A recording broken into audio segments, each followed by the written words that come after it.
The food at this West London wholesalers mostly ends up in restaurants and takeaways. Higher costs for this business mean higher prices for consumers.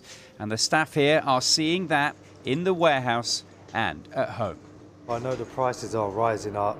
You go to the shops and you spend about 100 quid and you get pretty much nothing for your money nowadays. I think the luxury of eating out and having a dinner out is now a special occasion event. In the 12 months to August, food and drink prices rose by 5.1%, up for the 5th month in a row. The cost of beef was up by almost a quarter.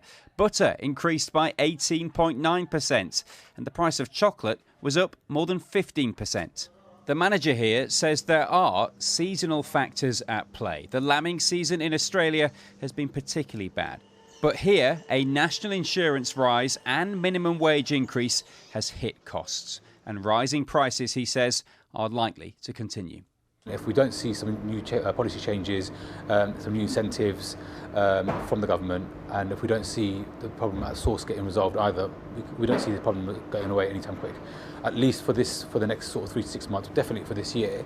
Economists say high food inflation has a disproportionate impact on lower income households. Food prices, if we look over the last 4 years, they've gone up 40%. That's a huge rise if you're spending a big chunk of your income on food. We've also seen rises in water and energy, so there are clear signs that families are really struggling. Overall inflation is almost double the Bank of England's 2% target, and the government is under pressure to help. Lots of families will be feeling this pressure. What are you going to do about it? Well, we know a lot of families are finding things tough, and we're determined to bring down the cost of living and to put more money in people's pockets. And that's why we've increased the national living wage, we've extended the bus fare cap, and we've expanded free school meals across the country. Across the country, many will be hoping, but perhaps not expecting, something to ease the cost of living in November's budget. Harry Horton, ITV News.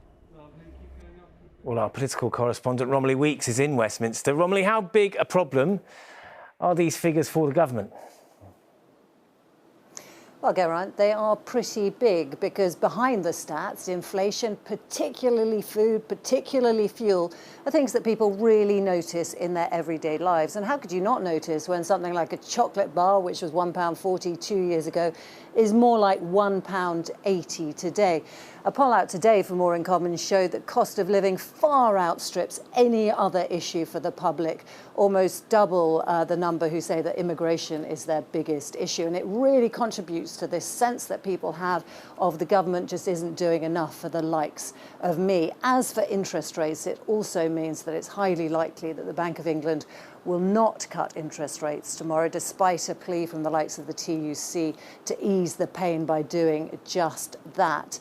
Last year, Rachel Reeves, of course, put up employers' national insurance, and many businesses say that has directly contributed to the inflation that we are seeing now. In November's budget, she's going to have to tread a lot more carefully, whilst also giving people a reason to hope.